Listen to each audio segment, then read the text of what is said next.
Okay, we're going to call the meeting to order. We do have a quorum. Welcome, everybody. If you please stand and join us in the Pledge of Allegiance.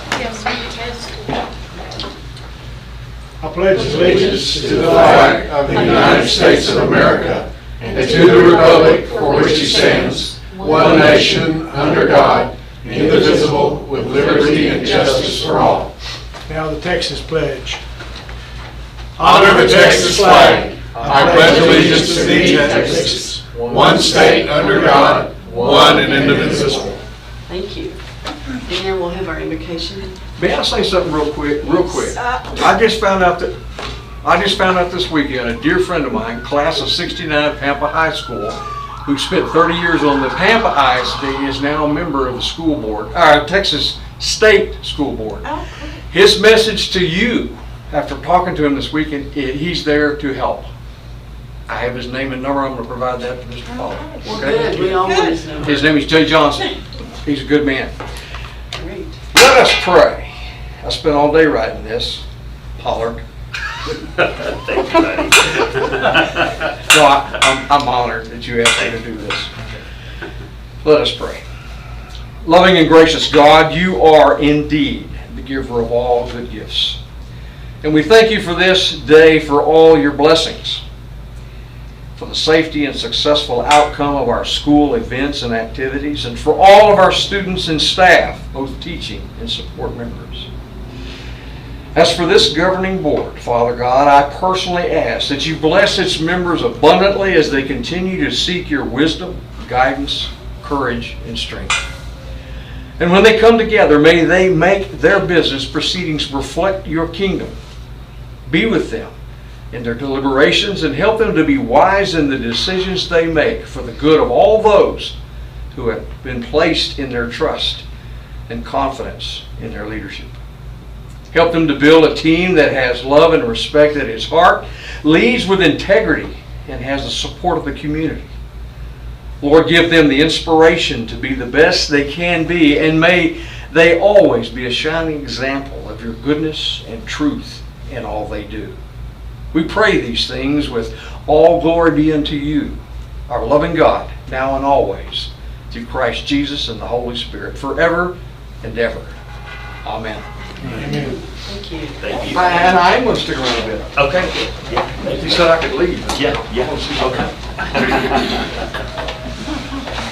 We have a staff spotlight.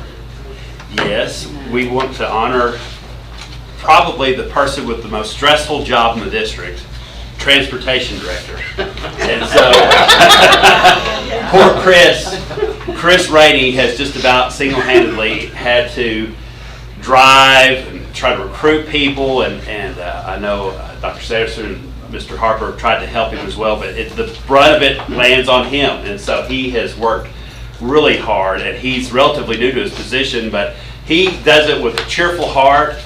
He stays upbeat even though it just at times looks very bleak, and so I think that we really need to honor Chris tonight. He was our mechanic before he moved over into this position, and he has been really good. He works well with our principals, and like I said, it has been a stressful time to be in the transportation department, so we really want to honor Chris. So, Chris, we've got a little certificate for you and a G, and we sure do appreciate you.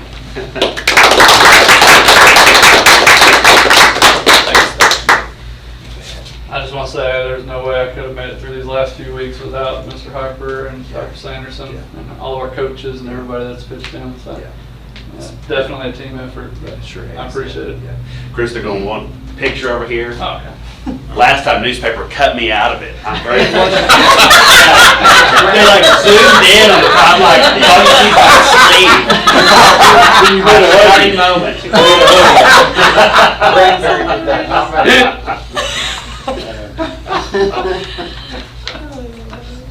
Okay. Were you bragging about being Justin Bieber?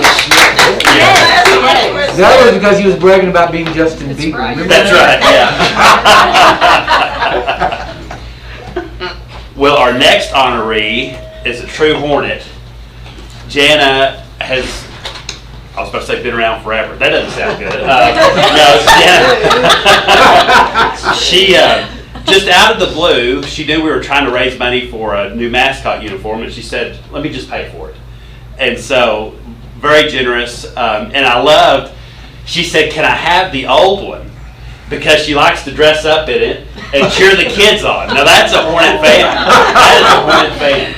And so she is the type of educator that she sees all of her girls that she's taught cheer and gymnastics and dance to over these years, and so she's been a part of our community for a very, very long time, and you can't find anybody sweeter than Jana, and we hope that your health is good. Jenna, you've got a good, clean bill of health right now, and so we've been praying for you and hope that continues. And so, but I wanted to recognize Jana as just such a generous Hornet, and she is Hornet through and through. I mean, I'm not going to get in a mascot uniform.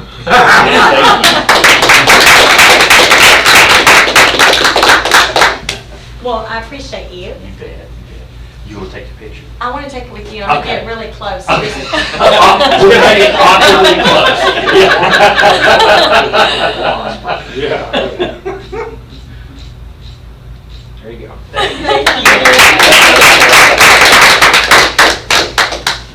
That's the old saying, old cheerleaders never die. That's right. Yeah. No, that's true. Cheerleaders never die. That's right. I usually dress up like a Hornet outside the Dixie team and wave at the kids on the bus, but I didn't do it this first year, but I will do it. Thank you. Thank you all. We love you guys. Thank you, ma'am. Public comments? Okay. No public comments, okay. Then notice public meeting to discuss budget proposed tax rate. Daryl, you're up for the notice. Basically, a quick introduction Yes. to this public meeting to discuss two things: the budget for next year, as well as the final amendment budget for this year. And then we'll be talking about adopting the tax rate for our local community for the coming school year. So there are a lot of different agenda items that we'll be covering together. And I hope I'll go slow so that I don't lose you anywhere. But if you have any questions at any time in the presentation, please raise your hand and I'll oblige. Thank you. Okay, thank you.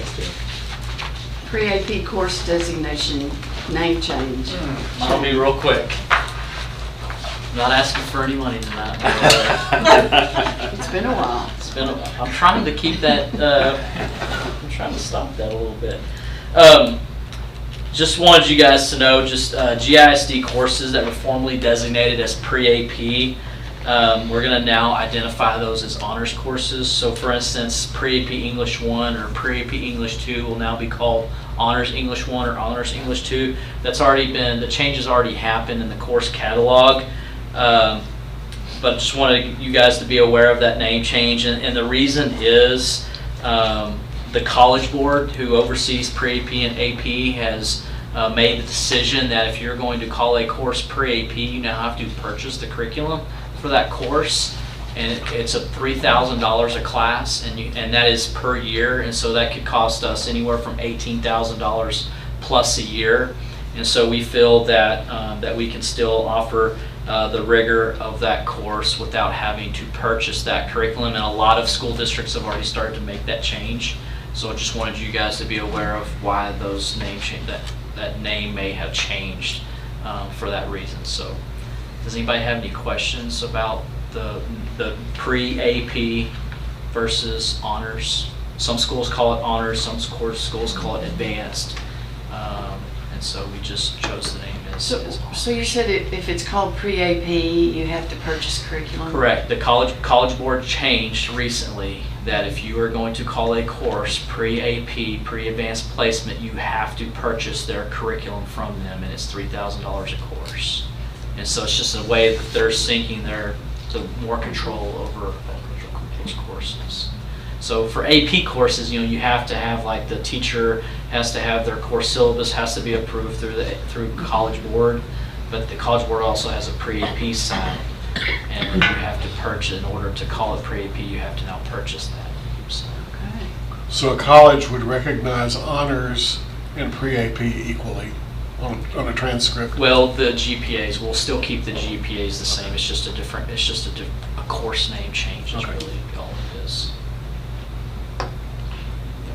We've noticed a lot of districts Okay. going back to honors because of that very reason. Yeah, you'll see a lot of districts, they're either switching it, calling it honors or advanced. You'll see a lot of that, so. Okay, sounds good. All right, thank you guys. Thank you. Thank you. Saving us some money there. Yeah. Yeah, all right. Seems like a used car salesman. Be sure you remind us of that next time. Okay. You're setting them up right. Yeah. Letter to They give me a hard Army time about always asking for Setting them up money. for next month. Well, the next information and last information item is about, it's kind of a reoccurring storyline with the mold at elementary, just kind of a follow-up. So, of course, the mold is gone right now, and we have, expended probably around $75,000 during the summer to get all that cleaned up. And so I wrote a letter to Automated Logic kind of expressing our displeasure with all of that and how that we feel like their product, their control system failed during the summer to get that humidity out. The settings weren't proper. And so we sent a letter to them by certified mail just kind of explaining all of that.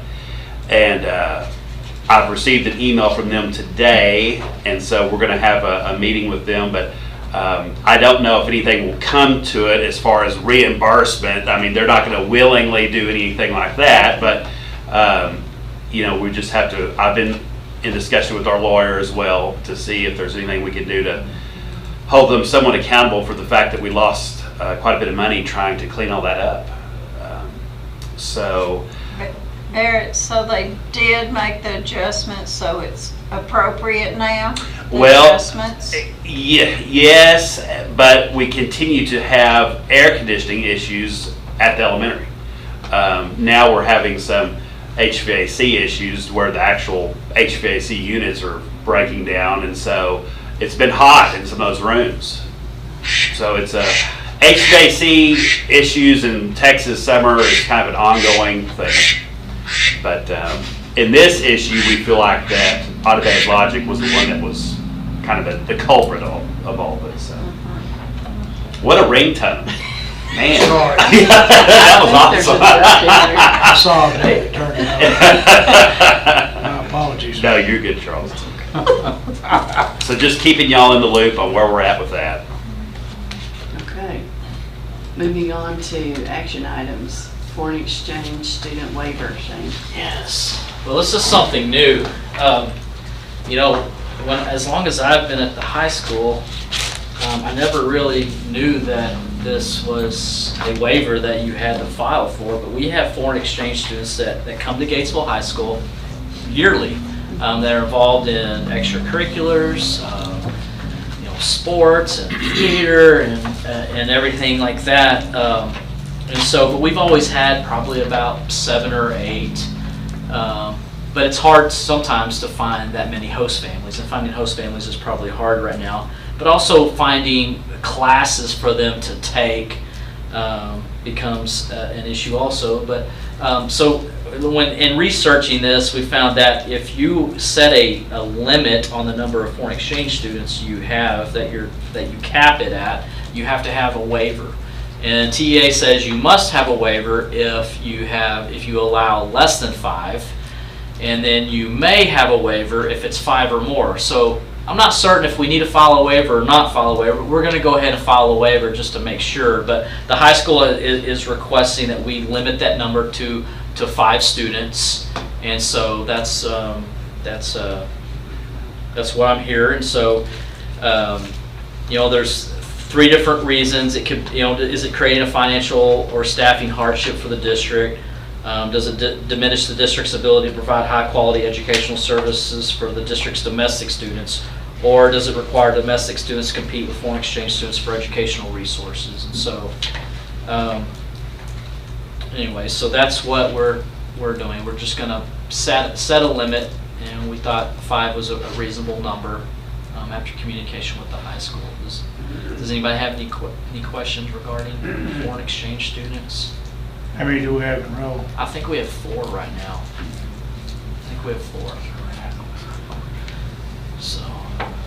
I think we've had as many as 7 or 8. I don't know that I've seen more than 7 or 8 here in the time that I've been at the high school or in the district. So,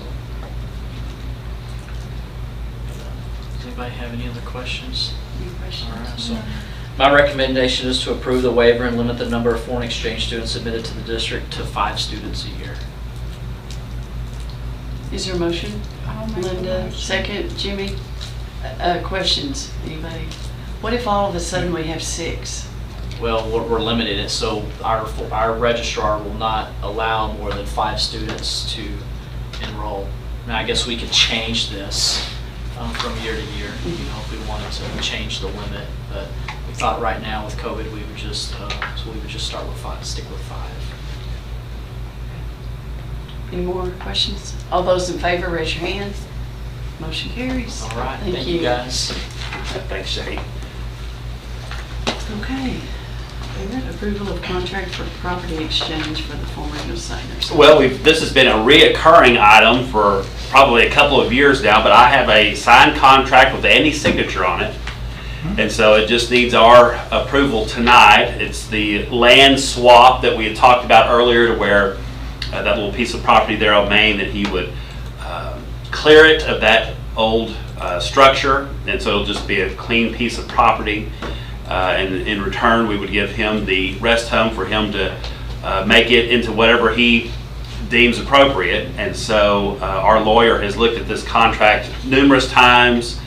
Andy and I have gone back and forth a few times, tweaked a few things. Our lawyer feels good about it, and we're certainly excited for that to be better used. It really came in handy for storage during the high school renovation, but now that that's over, we have no need for it. It's just going to sit there and get older and get more dilapidated and become like the rotunda. And so if Andy can turn it into something good, more power to him. And I believe the city council approved the second reading of it becoming a commercial business. And so the closing on it would happen at the end of this calendar year.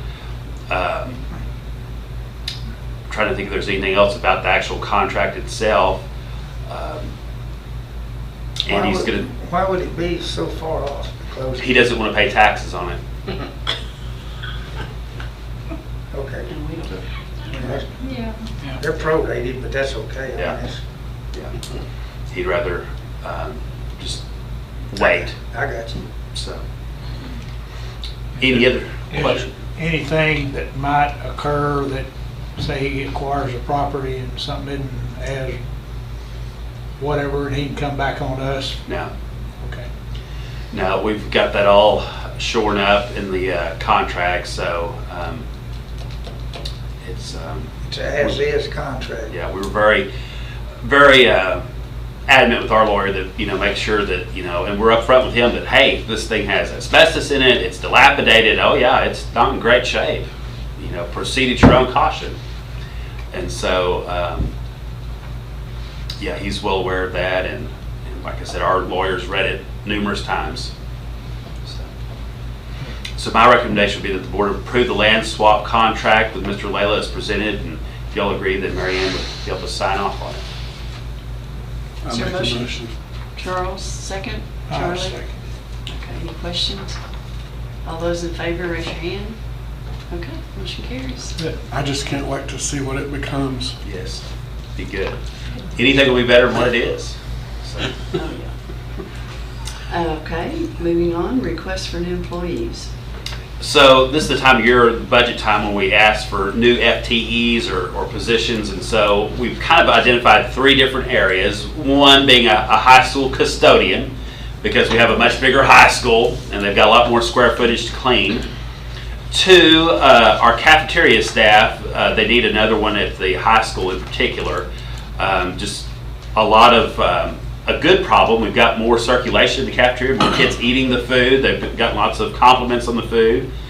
And then finally, a 3rd staff member would be in Mr. Frazier's office. And so just because there's been so many requirements from the Texas Department of Ag and USDA that has basically taken Emily and kind of pulled her into that world of approving and doing reports and whatnot. And so it's almost like they've shortchanged Daryl out of a person. And so those would be the three new things that we would ask for: a new high school custodian, a new high school cafeteria worker, and one new business office worker. That would be my recommendation. Y'all have any questions on that? My only question is, Daryl, you've looked at the budget and you're okay with it? We're okay. You don't trust me, Linda? Yeah. No, I'm joking. Buddy confirms. What's that out in the air? Yes, we need Daryl's seal of approval. We have to have his seal of approval. Okay, is there a motion for that recommendation? Calvin, second. Cheyenne? Okay. Any questions? All right, all those in favor, raise your hand, please. Motion carries. COVID update. My last- Ideas to mitigate the virus. Yes, my last topic tonight, before we switch to Daryl and all the budget items, would just be an update on all things COVID. And so when I wrote this on 8/24, we had 90 active cases. It reached a total of 120 at its highest, that's students and staff. But since then, it has dropped some. It went from 120 to like 111, and then today it was at 99. And the thing to keep in mind is we're still getting new positives, but it's a net. So there might be 20 kids that had it for 10 days and now they're recovered and they've come back to school, but then we added 10 new ones. So the net effect was, well, it went down 10. Because sometimes parents are like, now wait a second, I heard that so-and-so was positive, how'd the number go down? Well, it's a net, it's a to and fro, back and forth. And so along with that, again, we're not doing wholesale quarantining, but there have been a lot of other kids affected by it, being that, okay, my little brother's got it, I've got to stay home. I don't technically have it, but I've noticed with a lot of our positive, there's a lot of siblings. One family, there was multiple siblings that had it, and they're all out together. Of course, it's almost sometimes a blessing that they get it all at once, because we've seen the opposite, where one gets it, then a couple weeks later, the brother gets it, and then a couple weeks later, the sister, and it just drags out. And so we've seen both types of scenarios. But in speaking with Dr. Bates, Dr. Winchell, they're seeing record numbers of COVID-related patients at the clinic, the ER. They've asked us for help, basically, as far as combating it. And we agreed. I've reiterated time and time again that closing the school, I don't feel like is a good option. We tried that once last year where we took a long weekend and people did not quarantine. In fact, they did the opposite. The high school kids had multiple big parties, and that was a total flop.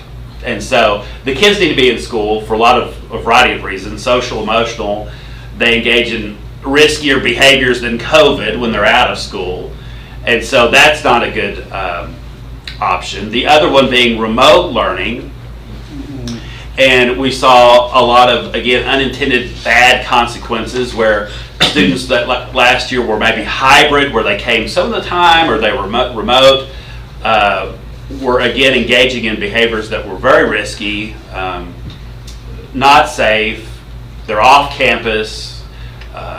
Oftentimes they're not under any adult supervision, and it's risky. It's not safe. And our local health officials agree with that. They've never said, now Barrett, you need to close that down or you need to go remote. They've never said that. So really what they're asking for more is along the lines of mask. Mask that's a touchy subject. It's just like vaccinations. People fall on one side or the other. And so,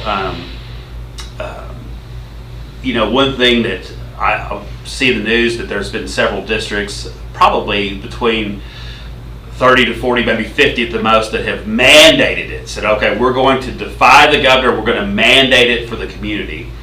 And I don't think or believe that here that the community wants that heavy-handed of an edict that we're forcing you, we're mandating it. I think that and Deidre and I agreed that if we strongly encouraged it, that would be a good happy medium. I went into Taco Bell right before this, and because that's where I go before board meeting. It's good luck. And on the door, it said, mask encouraged, and they left it at that.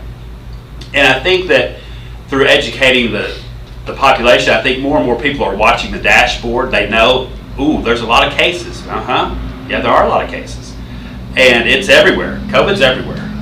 And the Delta variant is more problematic for the younger people. The last strain, the last go-around, it was problematic for the elder folks. This go-around, it's affecting the young children and also young adults.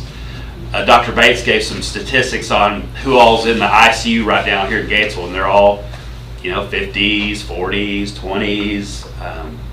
And you probably have read how a lot of the children's hospitals are full up. There's not much room at any clinic or hospital for folks. Regardless of what you have wrong with you, you just can't get in. It's kind of scary. And so our local health officials are, again, asking for our help in trying to just educate the school community on what's going on. Give them some information, data, numbers, what's happening. Encourage them to wear the mask. I was talking to one father in Walmart over the weekend, and he said, I got a little bit of an argument with my son, but he said, I want you to wear it during the passing periods in the hallways. He said, I want you to wear it then. That if you're going to wear it, that's the time I really want you to wear it, because there's so many kids in the hallway and things like that. And so every family will have to kind of make those types of decisions, talk to their children about it. I like the strongly recommending it because it doesn't make us the police. The mask police, that would be all we would do all day long. Get that up, put that on, get that up. That's, we encountered a lot of that to some extent last year. But the difference being, without the governor's support, I think a lot of our families would say, now wait a second. You're defying the law of the land right now. And so I think the best probably middle ground would be to just encourage it. I do feel like that more people are getting vaccinated slowly, and organically more people are wearing a mask. They've had enough being impacted by it negatively that they've started wearing it. I see more kids with it on, I see more adults with it on. And so I think from Deidre and Jeff's perspective, every little bit helps. It helps them to try to stave off the massive numbers. They're working so hard they couldn't come here tonight. I invited both of them. They said, nope, can't do it, too busy. So I think along with it, hand washing, don't put your hands around your face, take plenty of vitamins, get exercise, just all those kind of basic common sense things that would help. I think the reason that so many people are in kind of just a foul mood about COVID in general is that people are looking for a magic recipe of things to combat it, and we just, there's no one silver bullet, but we're trying to do the best we can with a multitude of things to try to combat it.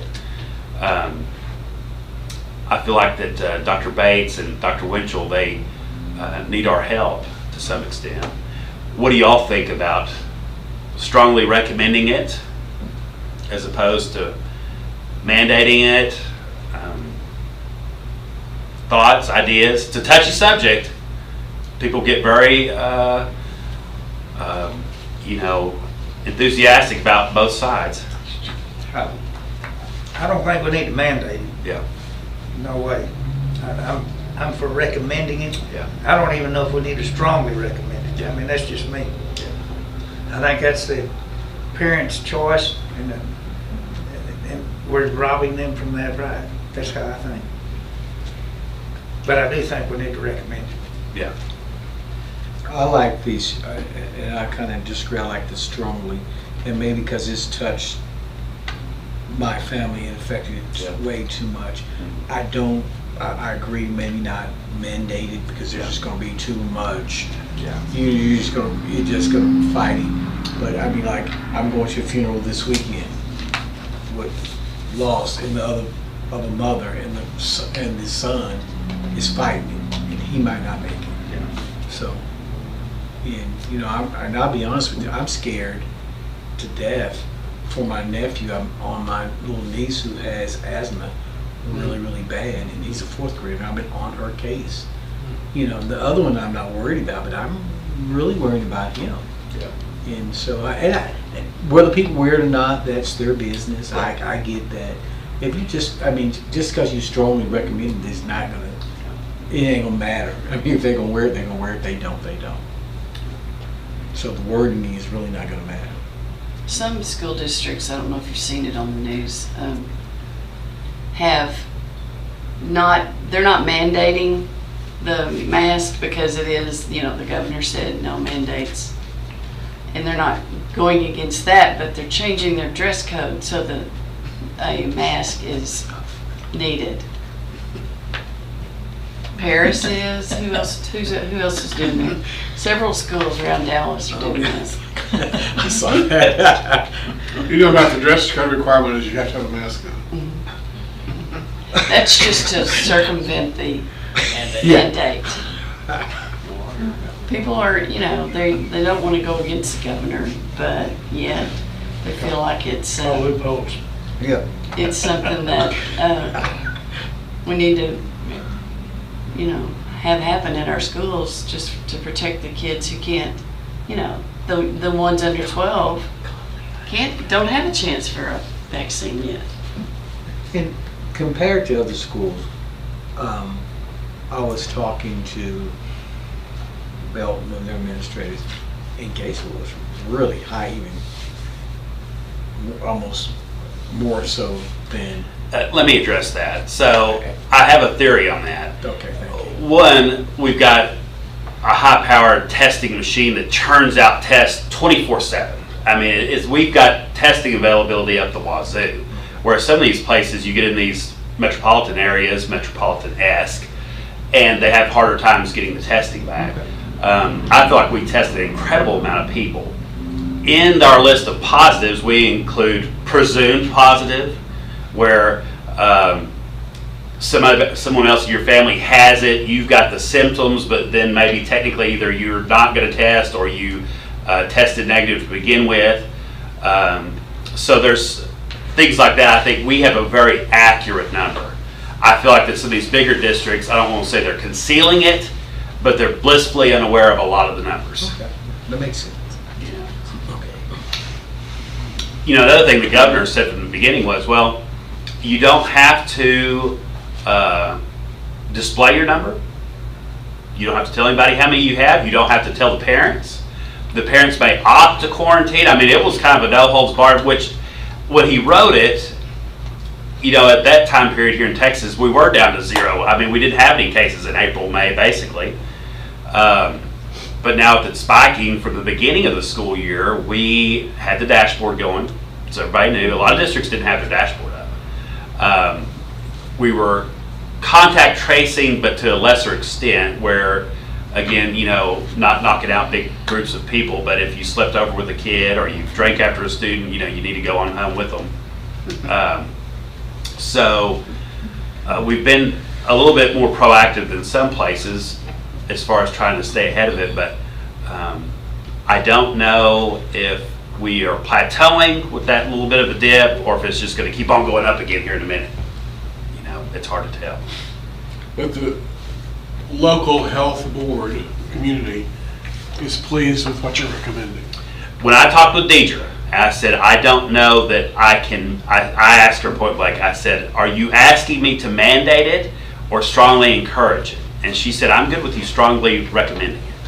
Because I wanted to get that nuance down. And,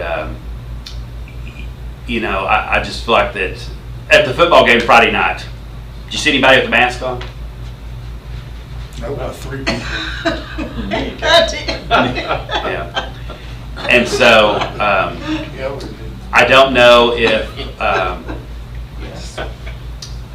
what made it work, like I said last year, was when the governor's saying it, TEA saying it, everybody said, okay, we got to mask up, and we prepped them. Remember, for weeks in the summer, we said, okay, now get ready.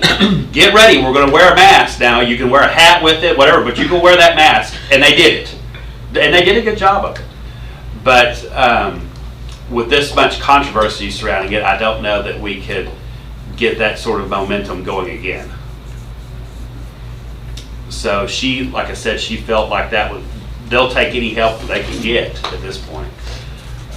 but she felt like that was reasonable.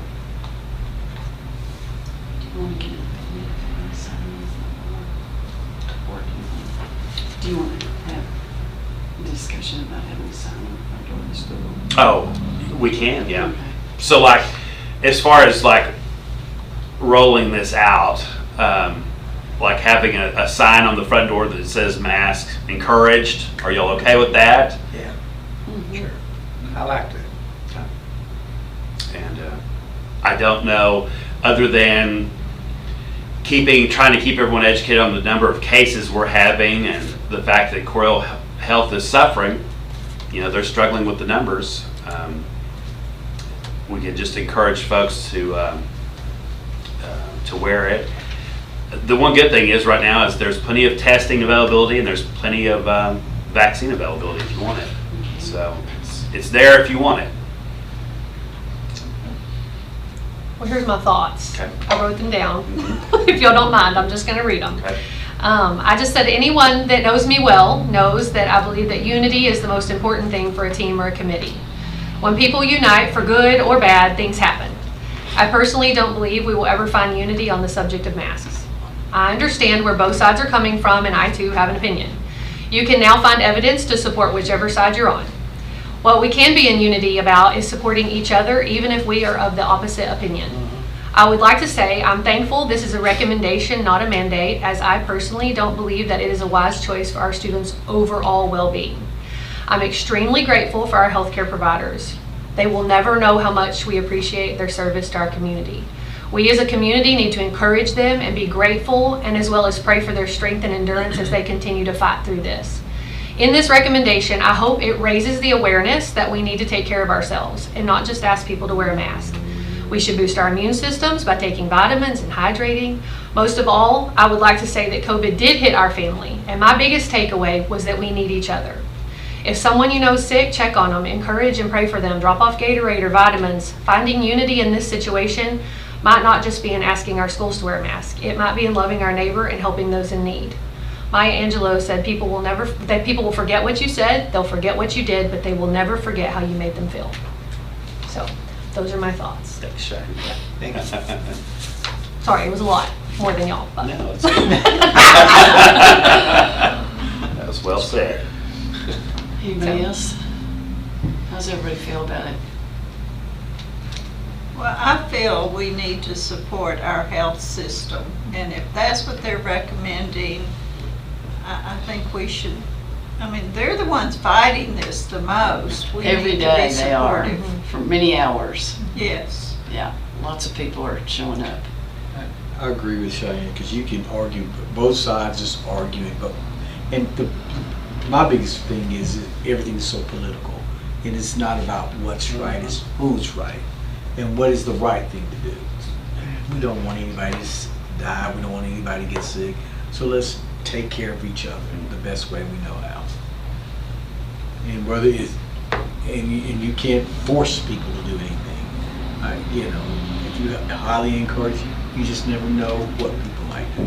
But like I said, I lost 2 cousins, lost one going to a funeral this weekend, so I'm just, but we still can't force them. And the more you force people to, you're just going, both sides are going to continue fighting.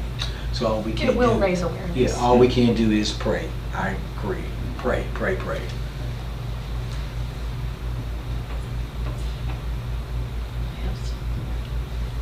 So my recommendation is that GISD strongly recommend not mandate mask wearing for students, all ages, and staff during the month of September to help slow the spread of the coronavirus. Another thing was that I wanted to I asked if could we do like a finite, like for the month of September, we're really encouraging to, to kind of have a end point to where people say, all right, for a month I'm going to help you out. I don't really believe in it. I don't know how much good it's going to do, but since you're asking me nicely, I'll do it.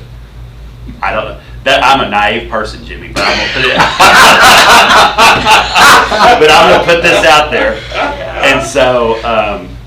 But I think people would appreciate that. Look, it's a push, hopefully a short-term push, because we're having a short right now. It's bad, it's bad, and Dr. Bates told some horror stories about things people are doing. One person went to a welding supply place to get oxygen. Oxygen from welding supply place has oil in it. Killed the person instantaneously. So the moral of the story is, he said, don't rely upon that person that sat next to you in chemistry class in 10th grade. Rely upon me to give you medical advice. Don't go to the feed store. Rely upon me to talk to you about this. And so, people are desperate. They're doing desperate things, and it sometimes comes back on you. And so, Well, my comment is we're in a very small enclosed space here, and how many of us have on a mask? None that I can see. That probably is your answer. None on this board have one on. and that probably the deeper, more sensitive issue is the vaccination, because it's also a very hot button topic that people feel very strongly about, yay or nay. And I think I'm gonna make a generalization that sometimes when people are vaccinated, they feel like, okay, I've done my part. I shouldn't have to do this now too, on top of it. Now, I could be wrong about that, but I think that's sometimes a prevailing notion. And so I think that's the medical community probably would like that. That's the best case scenario for them, is the vaccination. But they know that, I'm sure that they encourage that, but us encouraging that, we could just make it available, but we can't, mandate something like that. Now, in a few years, if it becomes like measles, mumps, rubella, and it's part of your DTaP type thing, people will have a big decision at that point. You going to go to public school, or you going to stay home? So, now, of course, that might be 10 years from now. Who knows? I feel like in here, we've heard recommendations that if you're in an enclosed area with all people that have been vaccinated, you feel safe. But we know in the public school, that's not true. They're Right. not all vaccinated. Sure. Yeah. It's not true in this room either. Might not be, but some of If I'm a betting man. either you but we feel, that's why I said feel that way. Right. We feel safe in here. Whether we really should or shouldn't. Yeah. Well, that's what's so. It seems like it's just a difficult situation because some laws have been put out. Like some businesses have adopted the policy of where we'll give you COVID leave if you contracted it on the job. Well, how on earth would you ever prove or disprove that you contracted it on the job? You could. So, but there are some organizations that have that. So it's a difficult thing. So do we feel like that this is at least kind of a happy medium to where we're not totally alienating either side, but we're trying to help the medical community and trying to do our part to help out? I'm saying that. So it's just for September, and then we're going to revisit this in October. Yes. I'd like for there to be kind of a push, like, okay, I got you. you've seen our numbers. We got 100, at one point we had 120 people out. The other thing is that because of the commotion caused by COVID, there's a lot of students just kind of stepping back. They may not have COVID or be impacted by it, but we're staying home. And I don't know if they're afraid or if it's just we haven't been in school since March of 2020. It's difficult to come back in person because it's difficult. Got to get up early, get dressed, come to school, do work. And so our attendance rates right now are, not good. And I even reached out to Shelby Slauson about hold harmless. I said, Shelby, we're taking a beating already. I said, if you have any say with TEA, please tell them. And she had her educational assistant call them, and Ms. Dempsey's called me back, and she said, Barrett, TEA said, we're not even thinking about that right now.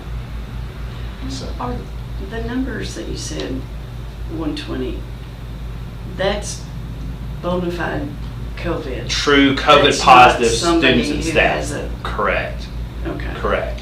You said some of them are How's our staff pending. doing as far as, we've had a lot of staff members out. They're still holding, a lot of them out. There's not a lot, but there's quite a few. I know that's kind of a vague comment, but like at one point we had total, it's been a few days ago now, around 25. It's probably grown to, but of course, that's not all out all at once that have had it overall. On the dashboard, we can look and see how many are out right now. Whoops. And it makes it, it's difficult when you have staff out. Whoops. And they teach, specialized subjects where it's difficult to get a substitute for it. I'm hearing you even having trouble getting subs. Oh yeah, we had, beginning with the pandemic, it scared our sub population to death to where they said, oh no, the risk return here is not worth it. Especially given the fact that so many of them are high risk age groups, or at least at one time they were. Old. Yes. Well, now where does my button go up here? I don't know if Shelley's possibly working on it right now, but I can get that for you guys. So that's okay. We were, like I said. I have it right here. Okay, how many are The staff? high school, 6 staff, junior high 3, intermediate 1, elementary 0, primary 2, admin transportation 2. It's not bad. 14. So we've been pretty fortunate. Again, it seems to be right now predominantly high school kids and intermediate kids. Those have been the two groups, probably the biggest amounts. And they've got a lot of unvaccinated at intermediate. See, intermediate, let's see, it's 12 and up, right? So yeah, 6th grade is probably, middle of 6th grade is about when you hit 12, so the vast majority of intermediate is unvaccinated. Kids. Yeah, unvaccinated kids. That last initial of our staff was 174 staff members vaccinated. Of course, we've gotten new staff come in, and sometimes we don't know their status, if they're vaccinated or not. And then we've had additional staff that have been here that have gone ahead and gotten in here more recently. So that number is growing. So. Did you want to say something, Olga? Okay. Oh, no, at the 120, I thought you said that it was, some of those were pending. That's the only thing. I added it, but I mean, still that's still positive. So I just meant, that was the only thing. Yeah, okay. Yeah, so it's, like I said, it dipped down to 99 at 10 o'clock when I had the nurses meeting. We have a daily nurses meeting, me and the 5 nurses, and go over the whole list of folks. And Laura has to submit that to DSHS, the state health department, every week to let them know what our numbers are at. And they've never said boo the whole time. I mean, we submit numbers, and I feel like it's, a lot of, it's just, the state of Texas knows it's everywhere. So I've made the recommendation. Any other questions? Is there a motion? Calvin, second. Linda, any comments, questions? Okay, all those in favor, raise your hand. I'm going to strongly raise my hand. Okay. Okay. Mr. Frazier. Final budget amendments. Daryl, you're up. I can't believe you're trapped. I enjoyed it. That's the most fun part.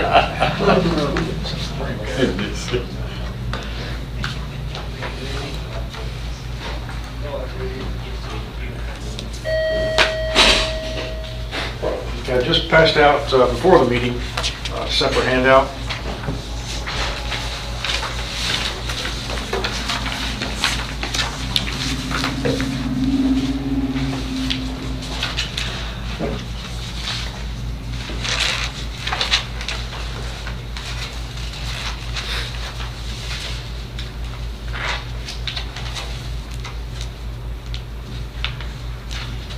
Okay. So you have their very top sheet on this handout are the final budget amendments for 2021 fiscal year. And they're all on one page. And normally you approve those and the consent agenda. And this arena, we do it at the end of the school year, where you approve the last month all at one swoop. And we also sometimes make some special adjustments, like the last two, increasing function 61 and 41, just to be on the safe side from where I'm looking at, because we keep the books open for the fiscal year all the way to about mid-October. And so we'll continually have transactions over the next few weeks that hit the fiscal 21. And so you like to kind of be prepared that we have enough funds budgeted in each function that we don't go over. Because if you go over, they'll write you up on the audit. So that's that. So I'm recommending that you approve, board, this final list of budget amendments for fiscal 21. We may do a few more amendments, but they will not be allowed to cross-function. So that's that. And the staff is pretty well knowledgeable about that, because they asked me, are we cross-functions? I said, no, you can cross-function, but tonight, after tonight, you can't do any budget amendments cross-function. Okay, so They're not very big. Any questions about those amendments? You've recommended that we pass or approve the final budget amendments as presented for 2020 to 2021. Okay, is there a motion? Jimmy, second? Charles, okay. Any more questions? Everybody okay? All right, all those in favor, raise your hand, please. Thank you. Motion carries. All right, so that leads right into this one, which basically now we have all of the budget amendments approved for the entire year. Then this next page shows you the budget for 2021 after all of the amendments. So you see there's three primary columns: the original adopted budget that you adopted last August, a year ago, and then the final amendments. I'm sorry, the final amended budget, and then the far right is the net change in each of those categories as a result of all the amendments that we have submitted to the board throughout the year. And so this is their final stamp of approval on the operating budget for 2021. I recommend that we approve this final budget. If you have any questions on any of the line items, I'll be happy to address those. So we're approving the 2020-2021 operating budget. Is there a motion for that approval? Jimmy, second? Cheyenne? Any questions for Mr. Frazier? All those in favor, raise your hand, please. Motion carries. Thank you, Mr. Frazier. Thank you, board. All right, so up to now you've seen version 1 of the 2022 budget. And tonight I'm releasing draft number 2 for next year's budget. And we're doing so tonight, August the 30th. You see just a real quick summation on this sheet right here. Total $31,333,000 of revenues. So it's pretty close between draft 1 and draft 2.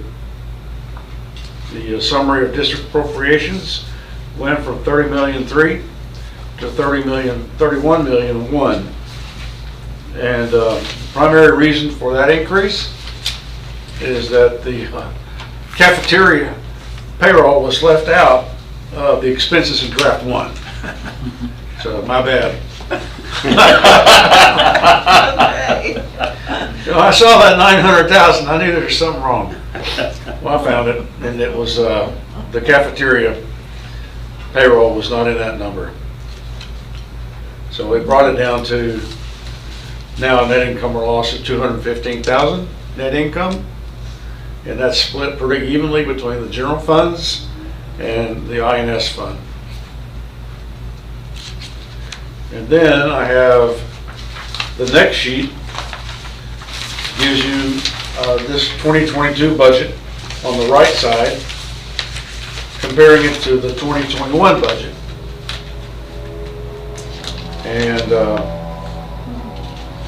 this gives you more details in terms of the object codes and the revenue side, as well as the function, like function 11, 12, so forth.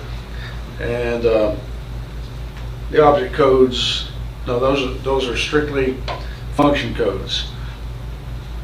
So if you go down the list, the total appropriations last year was almost 30 million. Next year is going to 31.1, increase of about 1.2. And a lot of that were the compensation increases that you approved back a few months ago. And that filters through all of the different functions. I don't see any dramatic change on any of the categories. If you notice anything that pops out at you and you kind of question, this would be the time to go ahead and ask me about that. Some of these went down a little bit, some of them up a little bit.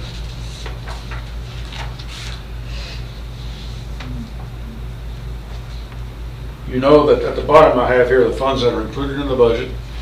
So it's 181 athletic fund, 182 is our playoff fund, a new fund called 183, which would be hosted events, and the approximate revenue projection and expense on that one is a little under 50,000. And then of course the big fund is the general fund, Fund 199. 240 is child nutrition. That budget has grown, especially since the addition of our dinner meal program. And the interest and sinking on the debt, $599. So those are the funds that are included in the budget. Grant funds, federal funds are not included in this general budget. And then the required disclosure at the bottom right is how much we have budgeted for statutorily required public notices. That's something that came through a few years ago as a result of the legislature. They felt that you really needed to know how much we spend a year on statutorily mandated public notices. All right, the next set of sheets, the one section says page 1 of 9, and this is generated by our business office software. It used to be called Texas, now it's called Ascender. So they changed the name, looks a little different, acts pretty much the same, does take some getting used to, but the reports look very identical to the reports that you have been accustomed to getting all along. So on this page 1 of 9, you see the estimated revenues on the first column, and then the second column are the expenses, or what we call appropriations. Total revenue estimate is $31,300,000. Total appropriations 31.1, for a difference of 200,000. And these numbers will give you by fund. So you see the 181, 182, 183. The big fund is 199. Child nutrition and the debt service. Child nutrition and debt service are pretty much about the same size revenue-wise in terms of the size of the fund. And you'll see off to the right on page 1 how much each fund is going to make or lose. So the first is 181, almost 350,000.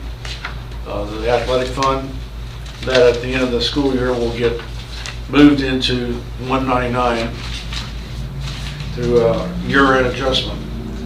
So it's a subsidy basically from the general fund to 181 and 182. And then the next few sheets provide you a summary by fund. Like this first one is Fund 181, and it will give you the expenses by function So you see like 36, 51, 52 on the left side of the page. And then across on the columns, it gives you the object codes. So you see the payroll cost, contractor service, 6,200, supplies, 6,300, other expense, 6,400, debt service is 65, capital outlay, 66, and then a grand total off to the far right. So this is basically going to give you the total appropriations of 30-some million. And it's going to show it to you by fund, by function, and by object code. Can be pretty helpful. Page 5 is getting a little bit, busier. You see more numbers. Again, it's splitting it out by function code and object code. Let's see. On page 8, this is a different part of the report. Page 8 gives you the functions. For instance, 11 instruction, 12 library, and so forth, all the way down. And then once again, it gives you the object code, like payroll, contract service, supplies, within each function. And it gives you the next year recommended, which is what you will be approving tonight, and also this year's original budget, which basically was the one you all approved a year ago. So it shows you any change in numbers in those two budgets.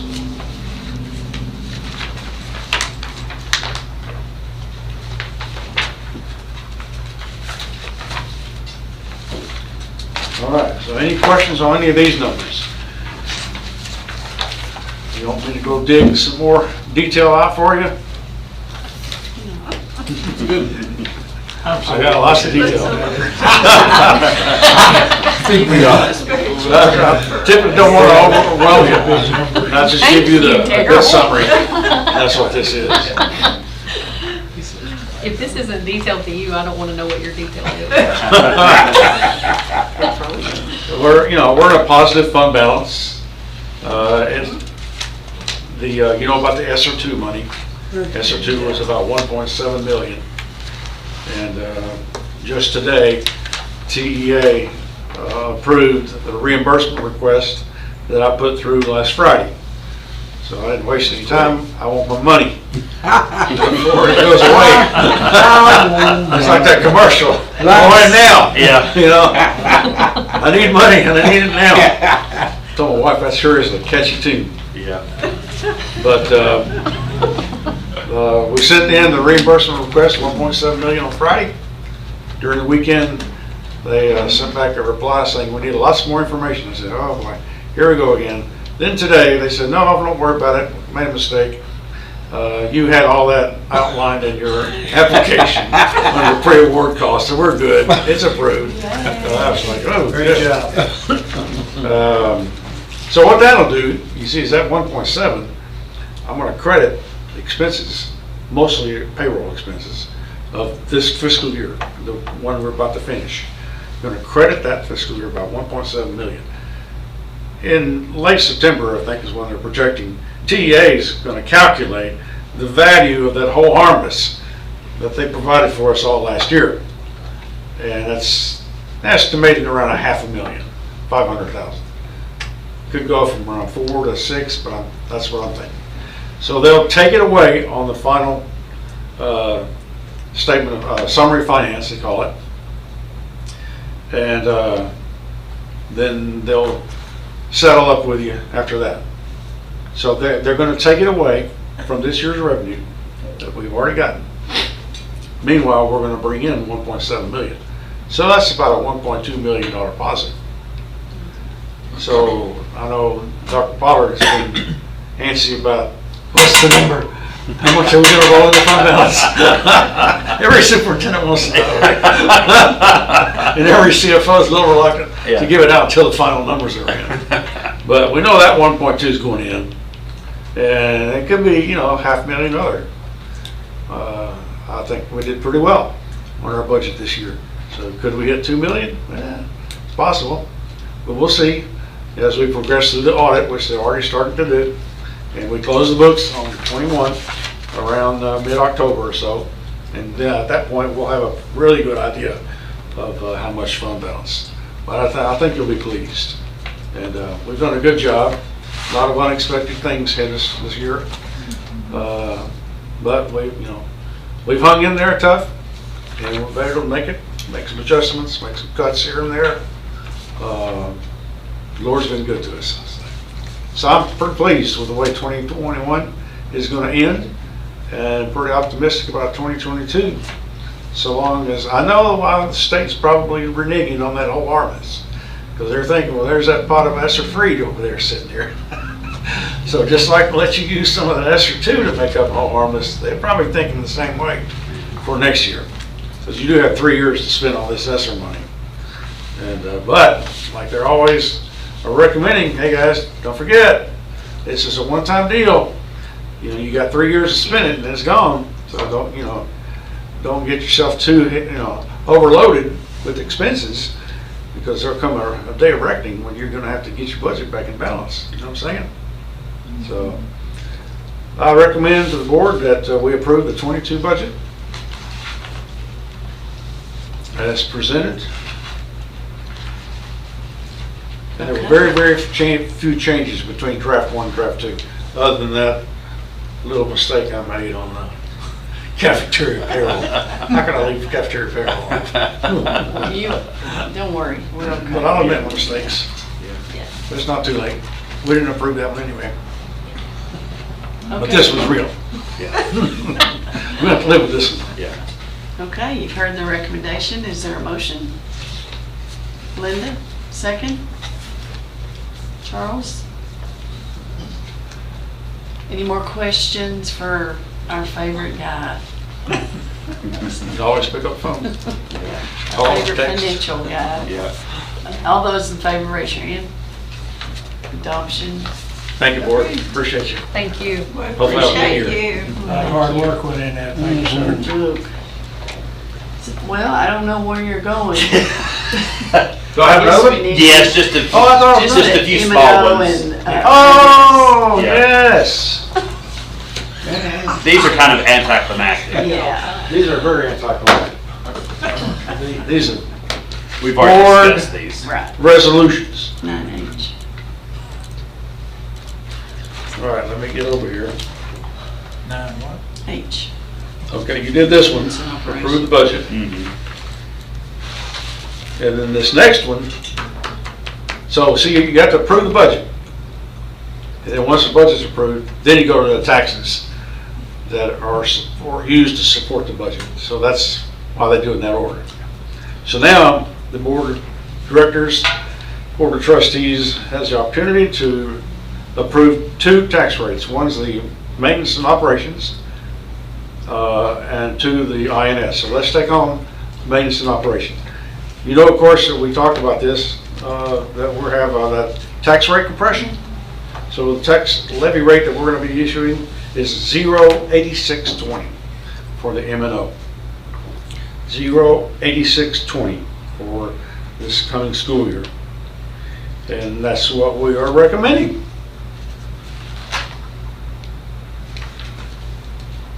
Okay. And that's down from last year, right? Mhm. Great. Is there a motion for that? Well, I'll make the motion. Okay. Charlie, second. Cheyenne? Any questions? All those in favor, raise your hand. Okay, Nice to be able thank to you. reduce those taxes, wasn't it? Yes. And we even reduce INS.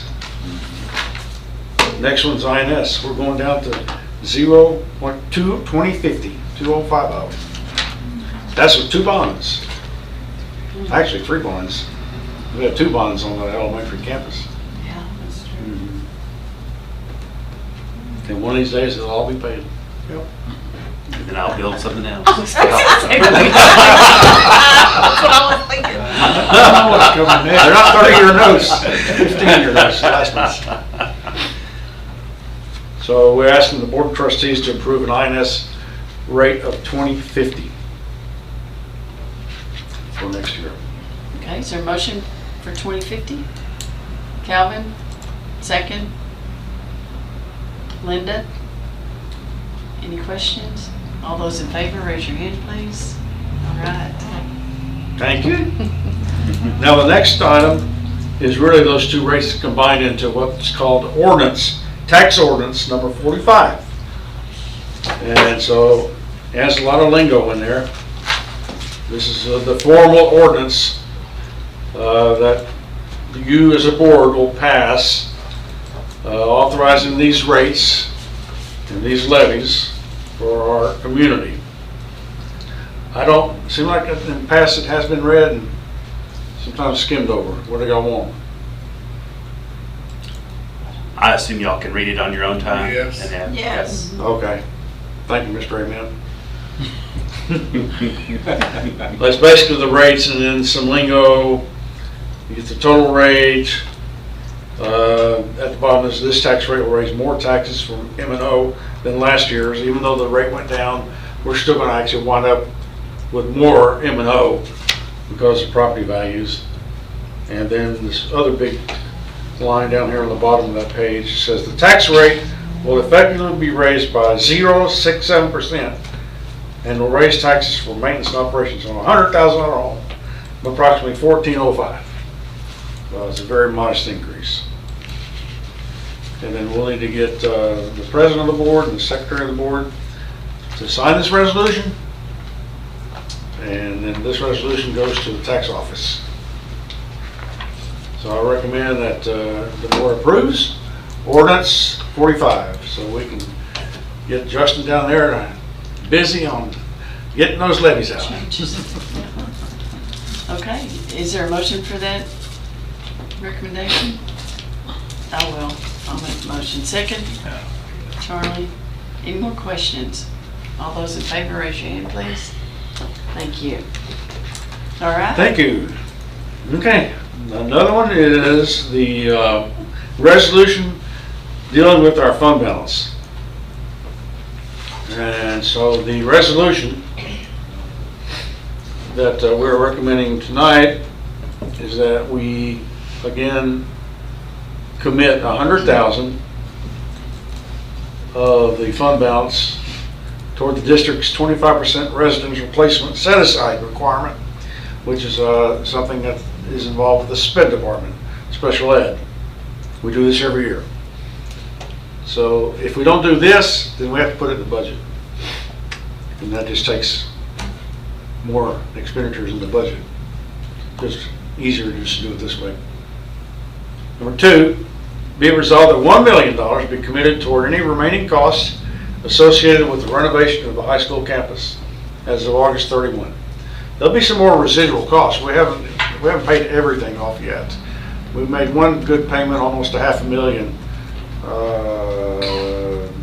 last week. I think it was last week.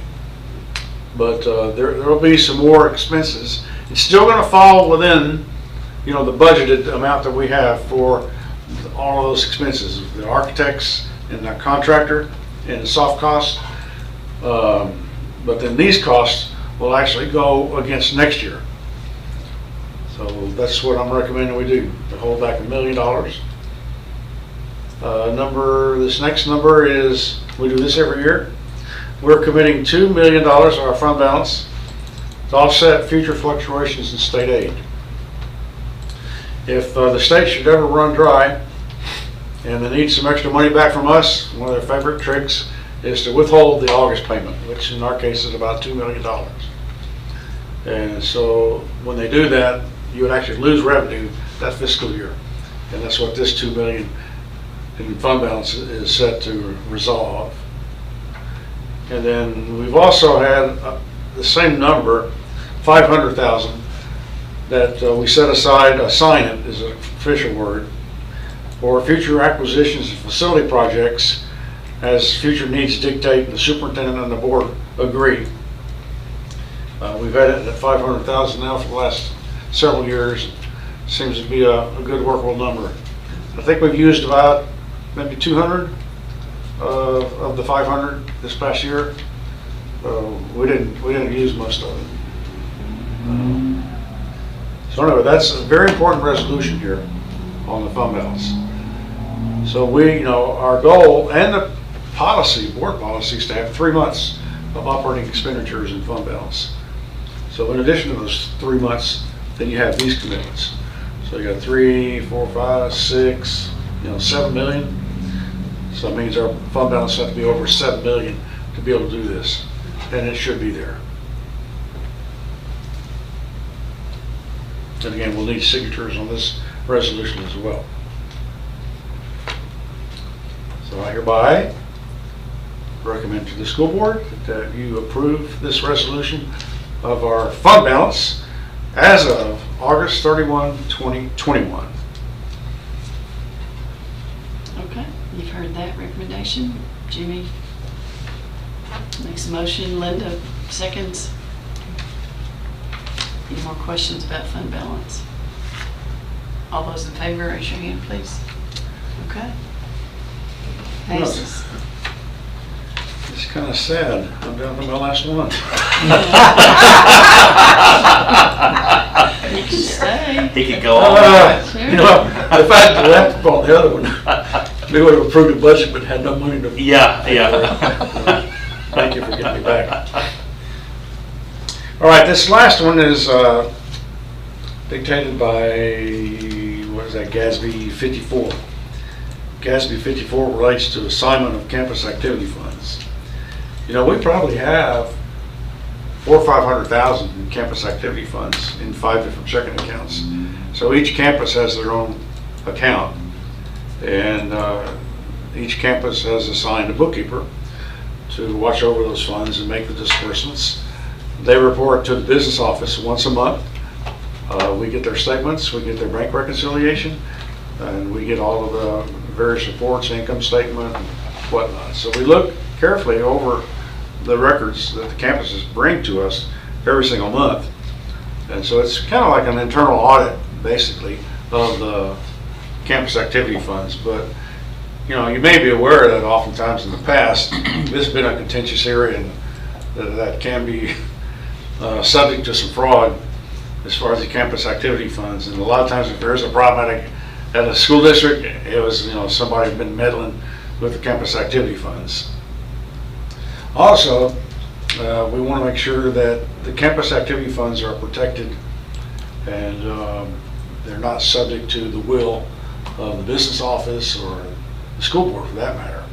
And so that's what GASB 54 is saying, is that you're assigning this portion of the fund balance, because their fund balance will be in our fund balance, to the campus. There has been occasions in the past, before my time, when management chose to dip into some of those campus activity funds for a very important need of the district. Well, that's nice, but we really do want to honor the integrity of those campus activity funds. They raised them, and they deserve to keep them at their campus. So that's how we feel, and this kind of gives some teeth to that commitment. So I recommend that we pass this board resolution protecting the campus activity funds. So we're going to leave them on each campus, the funds? Yeah, each campus. Okay. So the primary can't raise $30,000, and that's we've been saying, on second thought, I'm going to use that. Yeah. So it's not high. There's nothing more disconcerting to a campus than for the admin to reach in and grab money. That doesn't make people happy. No. That's true. Yeah. Linda makes the motion. Is there a second? Cheyenne? Any more Thank you, Lord. questions? Oh, yeah. All those in favor? Okay, thank you. Motion Okay. carries. Thank you very much. Thank We've you. done it through another year. Yeah. Appreciate it. Daryl. Thank you.